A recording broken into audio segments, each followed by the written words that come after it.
भेड़िया और बकरी के 7 बच्चों की कहानी। सालों पहले एक जंगल में डंपी नाम की बूढ़ी बकरी रहती थी, जिसके 7 बच्चे थे। बकरी रोजाना बाहर जाती थी और बच्चों के लिए खाना लेकर आती थी। उसी जंगल में एक भेड़िया भी रहता था, जिसकी नजर बकरी के बच्चों पर थी।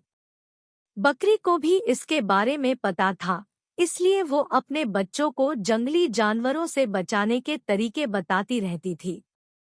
बकरी हमेशा कहती थी कि भेड़िया बहुत चालाक होता है और उसकी आवाज भारी व पैर काले होते हैं। ऐसा कोई भी दिखे जंगल में तो खुद को बचा लेना।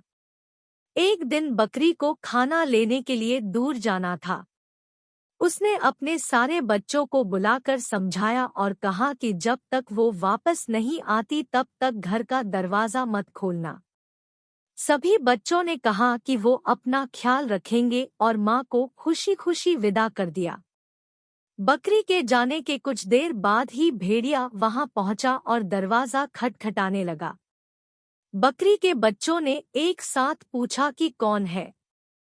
तब भेड़िया ने कहा कि बच्चों, मैं तुम्हारी माँ हूँ। जवाब में बच्चों ने कहा कि हमारी माँ की आवाज इतनी भारी नहीं है, तुम भेड़िया हो और हमें खाने आए हो। तब भेड़िया सोचने लगा कि बच्चे इतनी आसानी से हाथ नहीं आएंगे। उसे पता था कि शहद चखने से आवाज अच्छी हो जाती है। उसने जल्दी से जंगल के आसपास मधुमक्खियों का छत्ता ढूंढा और शहद खा लिया। तभी मधुमक्खियों से उसे डंक मार दिया। उसने खुद को संभाला और दोबारा बकरी के घर पहुंचा। भेड़िए ने फिर दरवाजा खटखटाकर कहा कि बच्चों, दरवाजा खोला। इस बार मधुर आवाज सुनकर बच्चों ने सोचा कि शायद उनकी माँ आ गई है। तभी उन्होंने भेड़िए के काले पैर देख लिए।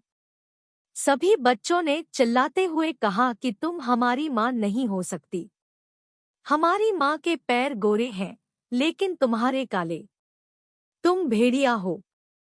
अब दोबारा भेड़िया खाली हाथ लौट गया। लौटते समय उसे रास्ते में एक आटा चक्की दिखी और उसने जल्दी जल्दी जमीन पर बिखरे आटे को अपने पैरों पर लगा लिया। अब भेड़िया के पैर भी सफेद हो गए और वह दोबारा बकरी के घर पहुंच गया। फिर भेड़िया ने आवाज बदलकर दरवाजा खोलने के लिए कहा। इस बार आवाज भी माँ के जैसी थी और पैर भी सफेद थे।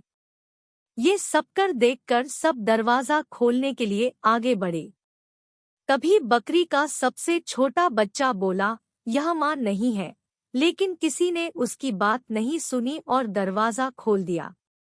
दरवाजा खोलते ही उन्होंने देखा कि दरवाजे पर माँ नहीं बल्कि भेड़िया है।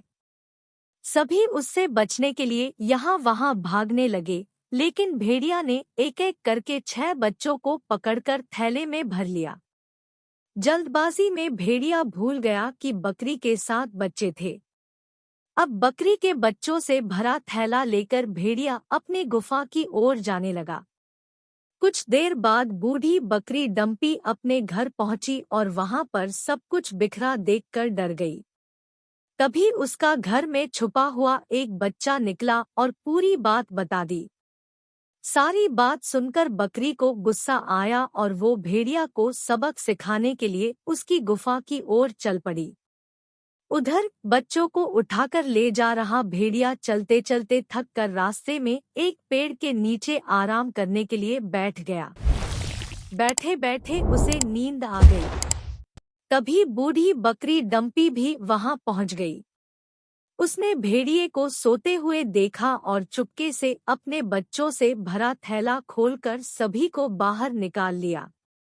फिर डंपी ने फटाफट बच्चों की मदद से थैले में पत्थर भर दिए और सभी पास की झाड़ियों में छुप गए। कुछ देर बाद भेड़िया उठा और थैला लेकर गुफा की ओर चलने लगा। उसे इस बार थैला थोड़ा भारी लगा, लेकिन उसने इस बात पर ध्यान नहीं दिया। चलते चलते रास्ते में एक नदी मिली, जिसे पार करके उसे अपनी गुफा में पहुंचना था। जैसे ही वह नदी में पत्थरों से भरा थैला लेकर गया, तो वह नदी में डूबने लगा। यह देखकर बकरी और उसके बच्चे खुशी खुशी अपने घर चले गए। कहानी से सीख, किसी के भी साथ धोखा नहीं करना चाहिए। गलत करने का नतीजा भी गलत ही होता है।